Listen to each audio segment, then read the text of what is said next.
بسم اللہ الرحمن الرحیم۔ ایک بزرگ حج کے سفر پر گئے تھے۔ جب وہ ایک جگہ سے گزر رہے تھے، ان کے ہاتھ میں ایک تھیلا تھا، اس میں کچھ پیسے بھی تھے۔ اچانک ایک چور ان کے ہاتھ سے تھیلا چھین کر بھاگ گیا۔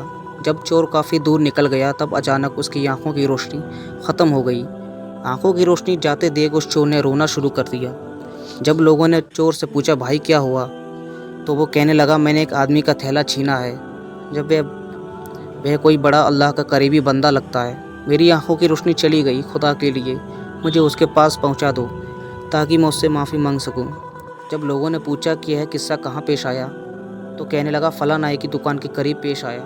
لوگ اس کو اس دکان پر لے گئے اور نائی سے پوچھا کہ اس طرح کا کوئی آدمی یہاں سے گزرا ہے، آپ اسے جانتے ہو؟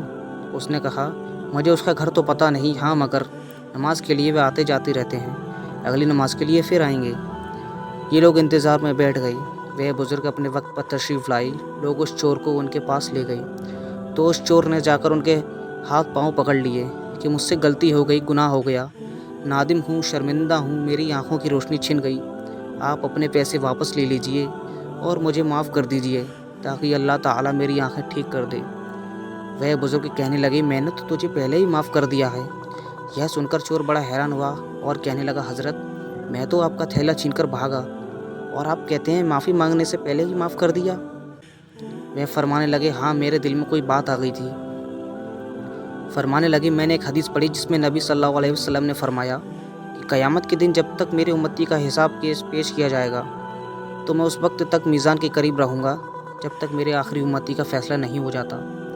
میرے دل میں یہ بات آئی کہ اگر میں نے اس چور کو معاف نہیں کیا تو قیامت کے دن وہ مقدمہ پیش ہوگا اور جتنی دیر مقدمے کا فیصلہ ہونے میں لگے گی اللہ کے نبی علیہ السلام کو اتنی دیر جنت سے باہر رہنا پڑے گا۔